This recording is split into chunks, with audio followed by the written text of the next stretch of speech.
Если тебе нравится что-то настраивать и наблюдать за залипательным отлаженным процессом, значит ты уже по-любому играл хотя бы в один проект с автоматизацией. Это уже вторая часть цикла роликов, и если у тебя на примете есть хорошая игра по теме, обязательно маякни. Вот тебе еще 5 игр для ознакомления. Всем здрасте, с вами Настя, приятного просмотра.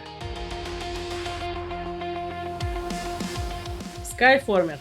Тебе предстоит играть за робота, которого отправили с задачей сделать этот мир пригодным для существования. Постепенно ты разворачиваешь базы, создаешь дронов и выстраиваешь целые цепочки производства. Они сами добывают и перерабатывают ресурсы, а ты больше думаешь о том, как все это оптимизировать и связать между собой. В какой-то момент это превращается в полноценную систему, где важно не просто добывать, а грамотно распределять потоки и следить за эффективностью. И еще параллельно ты постоянно следишь за изменением климата, отслеживаешь штормы, защищаешь постройки, строишь системы мониторинга и буквально формируешь биомы. Суровая планета начинает реагировать. Появляются новые погодные условия, меняются регионы, и тебе приходится подстраиваться под эти изменения, чтобы не потерять все, что уже построено. Skyformer описывают как смесь выживания и терраформинга, где ты не просто выживаешь, а меняешь планету. Прикольно то, что экосистема не статична, а реагирует на действия игрока. Интересный факт. Разработчики экспериментировали с визуальным стилем. Сначала он был более реалистичным, но его упростили и сделали ярче, чтобы игроку было понятно, что изменилось вокруг него. Еще в обсуждениях есть находки, где игроки обходят систему и строят эффективные цепочки добычи раньше, чем задумывалось разработчиками. Здесь можно развиваться как горизонтально, так и вертикально. Shape Hero Factory. Все начинается с какой-то сказочной сцены. Старый дом, магическая книга и свиток, на котором из разных форм ты создаешь бойцов. Вместо того, чтобы управлять ими, ты строишь фабрику, которая их производит. Комбинируешь формы, собираешь из них разные типы существ и смотришь, как они сами идут защищать врата от волн врагов. Каждая новая атака становится сильнее, поэтому приходится постоянно перестраивать производство, усиливать его артефактами и искать более удачные сочетания. Фишка в том, что от твоих решений зависит вообще все. Какие герои будут появляться, как быстро они создаются и смогут ли они выдержать натиск врага. Плюс награды выдают рандомно, так что каждая попытка ощущается иначе. Ты каждый раз собираешь новую фабрику и по-другому подходишь к защите. Постепенно ты становишься сильнее за счет улучшений, открываешь новые возможности и пробуешь снова, уже с более продуманной стратегией. Интересный факт. Разработчики подчеркивают, это не классический кликер, это именно логистическая головоломка, где важно не производство, а оптимизация потоков, за которыми приятно наблюдать. В одном из инсайдов говорилось про баланс сложности. Создатели пытались удержать игру между слишком простой IDE и слишком сложной Factorio, что оказалось непростой задачей. Block Factory. Если хочется чего-то спокойного, где можно просто залипнуть и кайфовать от процесса, вот это как раз то, что тебе нужно.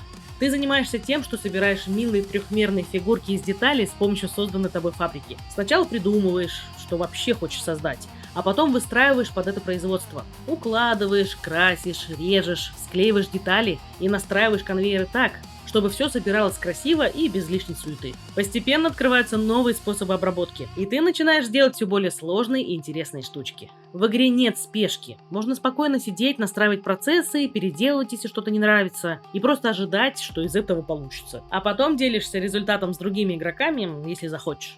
И в этом весь кайф. Важно не сколько ты производишь, а насколько красиво и эффективно ты это делаешь. Интересный факт. На ранних этапах система была сложнее, больше типов ресурсов и правил, но разрабы урезали механику, чтобы был низкий порог вхождения в игру.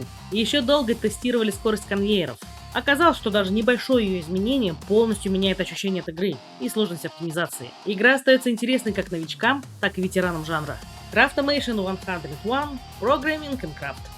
Поначалу кажется, что тебя просто бросили на ледяную планету без особых шансов на выживание. Вокруг холод, ресурсы где-то подо льдом, и задача вроде бы простая.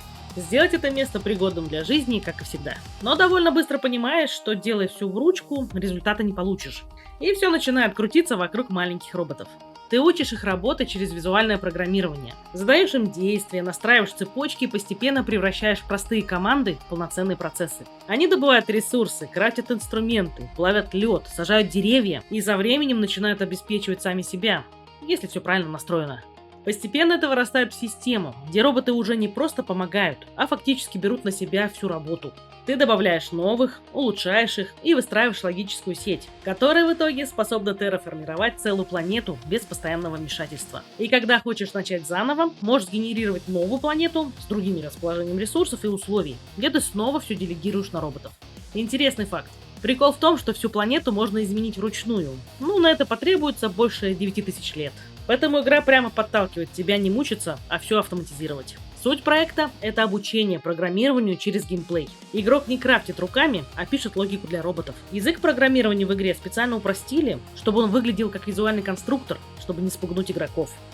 Mindustry. Может показаться, что ты просто строишь базу на очередной планете, но тут все завязано на производстве и защите. Ты не только ставишь турели и ждешь врагов, а выстраиваешь целые цепочки ресурсов, чтобы эти турели вообще могли стрелять и не остановились в самый неподходящий момент. Постепенно начинаешь соединять конвейеры, запускать производство материалов и расширять базу. Параллельно идут волны врагов, и приходится балансировать между развитием и обороной. Можно создавать дронов, которые помогают добывать ресурсы, строить и защищать территорию. А еще производить боевые единицы, если хочется перейти от обороны к атаке. Есть полноценная кампания, где ты захватываешь сектора, развиваешь их и распределяешь ресурсы между ними. Плюс куча режимов, от выживания до PvP, где можно соревноваться с другими игроками. А если хочется просто поэкспериментировать, есть песочница с бесконечными ресурсами чисто почилить. Игра цепляет тем, что это не просто башенная защита, это целая система, где важна каждая деталь. Интересный факт. Это гибрид Tower Defense и фабрики, но с приоритетом на поток ресурсов, где защита – это следствие грамотной логистики. В процессе разработки фабричная часть переросла основной жанр, поскольку игрокам оказалось интереснее строить, чем защищаться. В обновлении 7.0 разработчик фактически пересобрал игру заново. Новые планеты, механики и ресурсы. Это не просто апдейт, а почти новая версия игры. Вот такая подборка игр с автоматизацией у меня получилась. А в какой из этих проектов ты уже поиграл? Поделись своим мнением с нами. Подписывайтесь на канал, кто не подписан, ставьте лайки, пишите комментарии, а главное, берегите себя и берегите свое здоровье. С вами был Настена, всем пока-пока.